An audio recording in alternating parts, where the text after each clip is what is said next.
Welcome, everybody, to the Advanced Selling Podcast, the longest-running sales training podcast in the history of podcasts. My name is Brian Neal.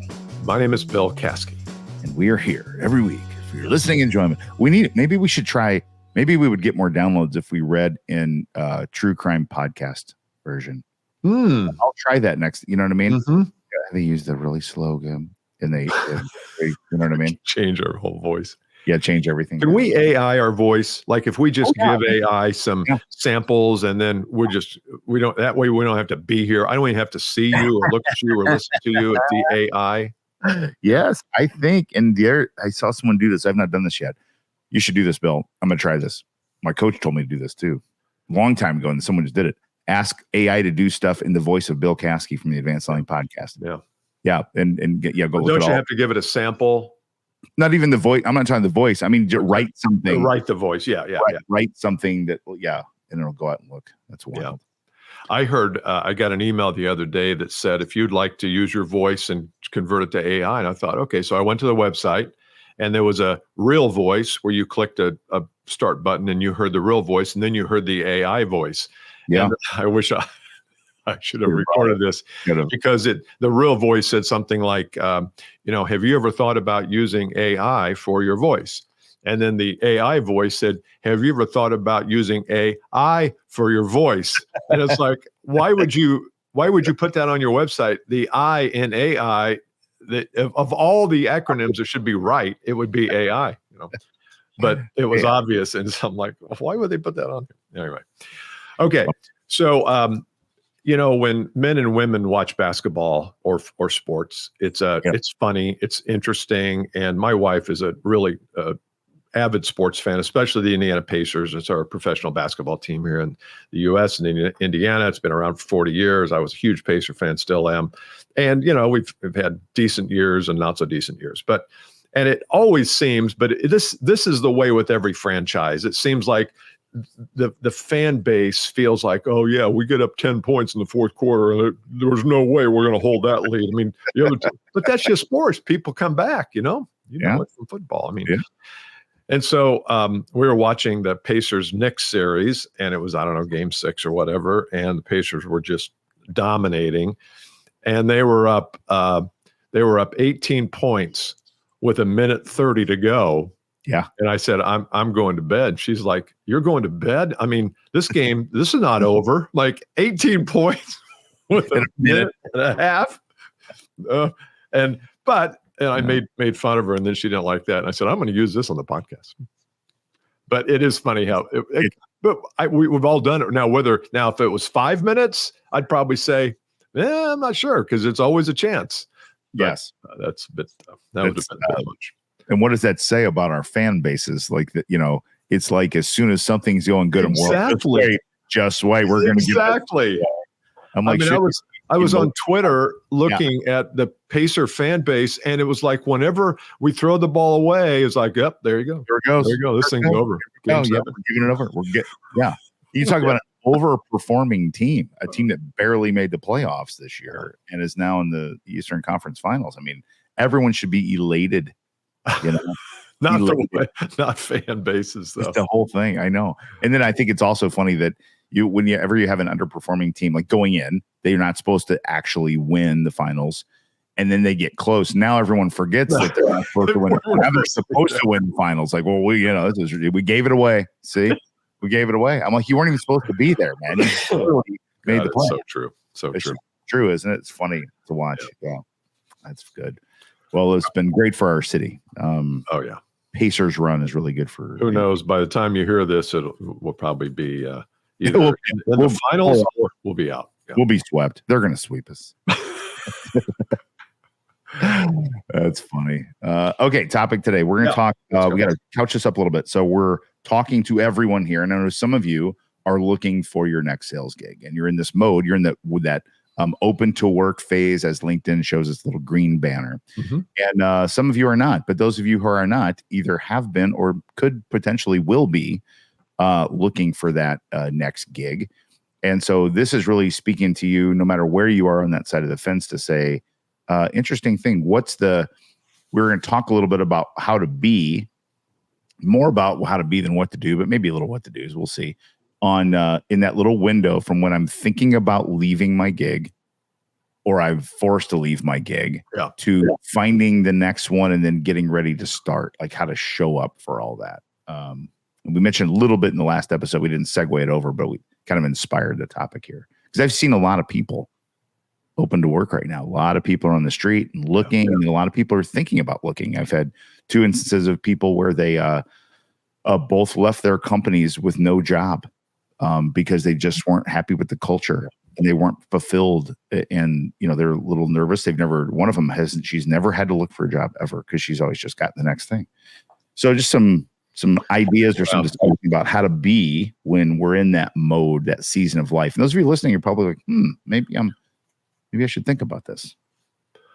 Yeah, I think there's a lot of episodes there that could come from this. One is, how do I know that I'm not in the right place? And maybe there's other opportunities. And then once I know that, then I start to look a little bit, how should I be playing it? I've always, when you first started talking about this topic here, the first thing that jumped to my mind was, are we positioning ourselves properly for any opportunities that may come? And it's better if, let's just take your LinkedIn profile page, since that seems to be a pretty popular, metaphor for proclamation of your value and all that resume, is, are you doing anything on that page so that if and when the time comes, you're not screwing around, dropping a whole bunch of content there to prove to people that you're using LinkedIn and here's a sample of my work. So I think this idea of, are you properly preparing for opportunities is a real question. And I don't think most people do that very well. I don't think they do it at all until they have to. Yeah. So I think that's an excellent consideration is just what do people see when they see you for the first time? And LinkedIn, I mean, it's going there's close to 1 billion users now. It's not going away, in my opinion. And so you got to figure out what you look like on there and what does it say about you and how often you participate in those sorts of things. And because people your hiring manager, if you send in a resume, they're looking at your LinkedIn. They want to see, they want to understand you. I don't know any hiring managers these days that don't do that. No. They get the resume. They don't look at the resume. They go to your LinkedIn profile, see what's there. And they're looking at all of it. How does it look? The picture, the layout, is it complete? How many connections do you have? Are you active? All that stuff. And if you're listening, I don't think people believe that.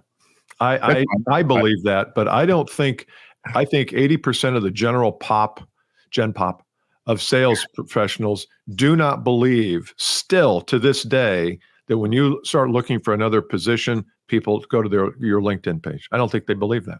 That's fine. I know that. So they don't have to believe it. I know it. And Bill and I know, we work with these people. And just go ask a salesperson or a VP of sales or a hiring manager. Hey, do you ever look at the LinkedIn profile of a candidate? They'll go, yeah, of course. Immediately. Like, well, when do you do that? As soon as I can. They'll all say that.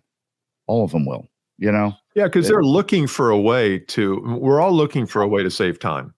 And if they get 10 resumes on a job and they look at 10 LinkedIn's and 8 people have nothing, they don't even have a presence there, those 8 are going to go by the wayside real quick. And we're going to focus on the 2 that do. I mean, right away. If you don't believe that, you're not thinking about things through the eyes of your prospect or of the employer. They're finding ways to get rid of you. That's what they're doing.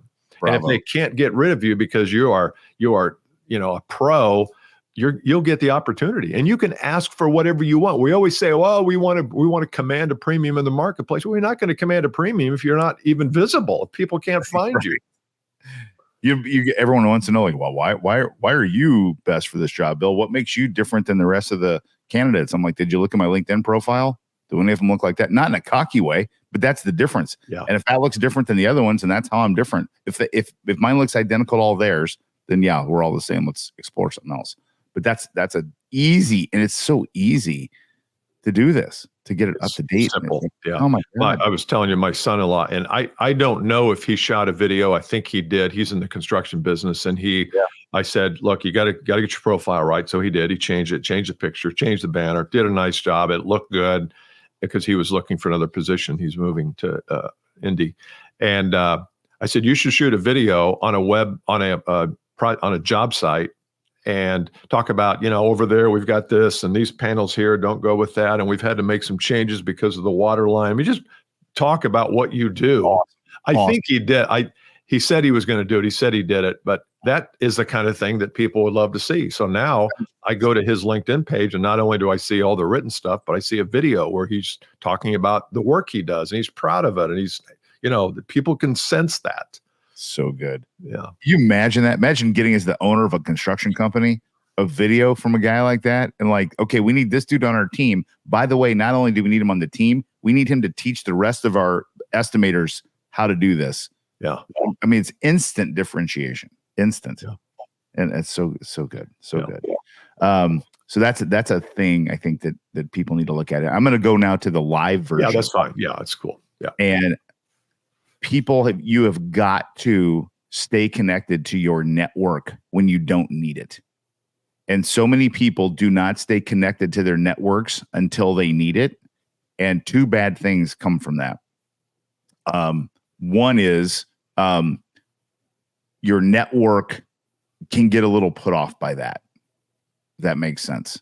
So I haven't talked to Bill for 2 years. All of a sudden, Bill comes out of the woodwork. Yeah. Hey, Brian, what's up, man? Hope you're going good. Been noticing your stuff on LinkedIn. So, hey, by the way, so I'm actually in the market now. I wonder if we could get together for coffee.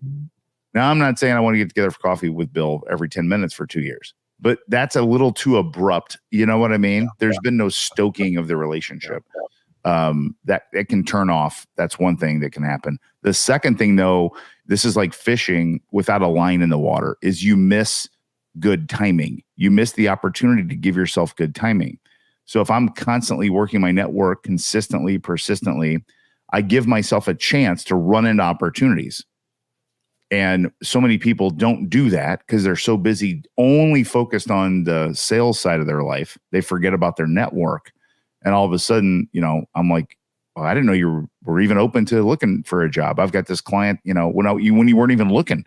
So those of you who aren't looking, this is for you. You just don't know when an opportunity comes your way. Yeah. One of my clients just lost someone, a really good performer they didn't want to lose. And he got, pulled by a adjacent competitor for 80% more base salary, 80% bump in base salary. And it's a good number, 6-figure number. Mm-hmm. And so my client's like, well, we can't compete against that. I mean, not even close, not in our math. It's great for him, but it came to him because he's in the network. He's out and about and meeting with people. So, but doesn't that all come from the framing of I am? Ooh, it might just come from I am, meaning if my future is to be, it is up to me to create it. And if that means this job, I'm going to move on, then that's great. But it feels like we still live in that world where, well, I work for John Smith, and they're, I'm not crazy about the job, but they're pretty good. They're nice people. So I'm just going to stay there. We don't look at ourselves and say, oh no, we've got to create our own future here. And it used to be that in the 70s and 80s, we didn't do that because we stayed at jobs for a long time. Now in this free agent nation kind of thing, and you might not like it, but it is the way it is. And if you can position yourself and build your personal brand and get more opportunities, you don't know what the possibilities are. But if you just stay in your cubicle and say, well, I'm just grateful to have a job, because a lot of people don't have jobs. I'm just grateful to have a job. That's so true. Yeah. And again, this is something that's like, again, I think maybe I'm just weird with this. It's very enjoyable to go interact with people and just hear what's going on in their life and what they're doing. And you're not looking for a job when you're doing this. You're trying to be helpful to them too. You might make a connection for them. They might know someone that needs what you sell. You just don't know. But I think that's a very, very underdeveloped and underutilized skill for most professional salespeople these days. They're just not very good at it. You know what else would be an under is, and I don't ever see it, but maybe I'm just not that close of friends with people who do it. But the idea of, we always talk about how the money is in the email list. The money's in the list. Yeah. It's not on LinkedIn or on Facebook because you don't own that platform. You need to get people off the platform onto your email list. I'll bet you that everybody listening to this has, let's just say 100 family, friends, acquaintances, past clients, people you would consider yourself to have a decent relationship with.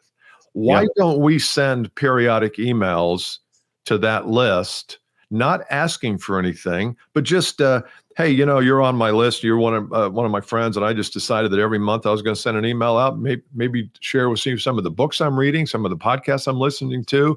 And then if you nurture that list a year from now, when you say, hey, I'm giving some thought to changing positions and careers, you'll have a flurry of activity because you've warmed up the list. And absolutely. Yeah, I mean, why wouldn't we? Because you can't possibly call 100 people every month or two and say, hey, I just want to let you know I'm reading this book. You're like, what? But if you send an email or some kind of fun thing, I mean, it could be invitation to a thing. It could be, I shot this video. I'd like you to see it and give me critique of it. I mean, just think of all the people who would love to weigh in. Everything, all of them. And we talk about this, like we're in the business, and especially in the past has been about list building. Like, okay, we got how many people on our Advanced Selling Podcast list, how many people on the Bill Caskey list, and individuals don't think they have that, and they do. And that number, almost in all cases, I guarantee your number's over 1,000. I guarantee you're in your contacts. Because you know how you'll know this? When you get hacked. When you get hacked, someone sends out an email and you get 950 people going, hey, did you mean to send this to me, man? Looks like you got hacked. You know what I mean? Like everybody and their brother, hey, dude, you got hacked, man. You might want to change your password. Like, thanks. 968, 969. Like or if you send the first email out to your friends and families and people start saying, hey, somebody hacked you. I've never heard from you like this before. What's going on? You're sending this friendly email. Can't be you. Yeah. But the point being that you do have a list, and I guarantee it's close to 1,000. That's a great idea, Brian. I mean, this is a killer idea. If you want to create your future, start to use the network that you've accumulated over the years and do something with it. Yes. Not call them when you're ready to change and offer a cup of coffee. People don't have time for that stuff. So no, and the pick your brain thing, and God bless them people. I want to pick your brain on something like that. Just don't, that, like, and make it about giving. Right. I love people that say, hey, I'm trying to be more active in my networking. So the first thing you're going to get a couple periodic emails. The first thing I'm asking for is, who are you looking to meet? If you would be kind enough to shoot me an email back, go through LinkedIn and just put a name. No, I probably can't help most of you, but some of them I would love to make a connection for you. So just email me back with a couple names. And if I can make a connection, I'll sit down and type a response back and get you connected. Yeah. Something like that. You know what I mean? I love it. So somebody should do this and let us know how it goes. Because and you can start. You don't have to start with 1,000. You can start with 20. Start with your, friends and family, neighbors. Think about how many people you meet at church and ball games and past clients, and just assemble an email list and just start sending out valuable bits and pieces of your life and what you learned. I know this is not going to apply to everybody on my list, but I just learned how to transfer from a 3.5 millimeter to a USB-C. Is that right? Yeah, it's a little thing. It's $3.99. And most people will say, what is that? But three of them are like, shit, I've been looking for that. I've been looking for Sam, that. I know. I don't know. But if you put it on social media, now you're only getting 5 to 10% of your connections that even see it.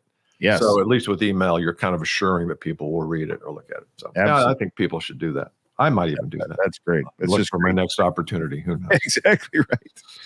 So if you haven't joined Insider, now's your chance. Go to advancedsellingpodcast.com, check out the Insider, and buy the book, 12 Bold Moves, 12, the number 12, boldmoves.com, 12boldmoves.com. Just buy the book. It's a great investment. And it's written from real scenarios that popped out of the Insider Group, which is also worth the money. So go do that. That would be fantastic. Bill and I have been dropping some independent, what do we call them? Individual episodes.